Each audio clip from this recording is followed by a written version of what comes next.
Legend हमारे पवन दा को बहुत ही खुशी का माहौल है।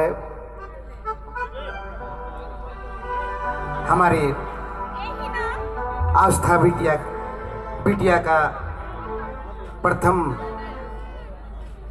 परम प्रसाद का इस शुभ अवसर पर आए हुए तमाम मेहमानों का हार्दिक स्वागत है, अभिनंदन है। तो चलिए आज इस कार्यक्रम को हम सभी मिलकर सफल बनाते हैं और ईश्वर से यही कामना करते हैं कि बिटिया को